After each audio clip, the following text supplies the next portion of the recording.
Babylon বিজয়ের পরেই নির্মাণ করা হয় সাইরাস সিলিন্ডার। বিশেষজ্ঞদের দাবি অনুযায়ী এই সাইরাস সিলিন্ডারটি পৃথিবীর প্রথম মানবাধিকার সনদ। পারস্য সাম্রাজ্য জুড়ে ধর্মীয় স্বকীয়তা, সহিষ্ণুতা ও মানবাধিকার বাস্তবায়নের কথা তিনটি প্রাচীন ভাষায়, অর্থাৎ প্রাচীন পারসিক ভাষা, ইলামাইট ভাষা ও ব্যাবিলনীয় ভাষায় খোদাই করা হয়েছে সাইরাস সিলিন্ডার। সাইরাস সিলিন্ডারে খোদিত আছে সাইরাসের ব্যাবিলন জয়ের গুরুত্বপূর্ণ কাহিনী।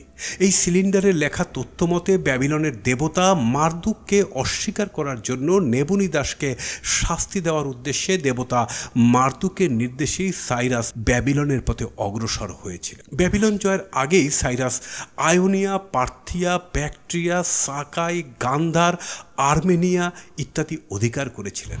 70 বছর বয়সের মধ্যে তিনি মধ্য এশিয়ায় বিশাল এক অঞ্চল একেমেনিড সাম্রাজ্যের অন্তর্ভুক্ত করেছিলেন।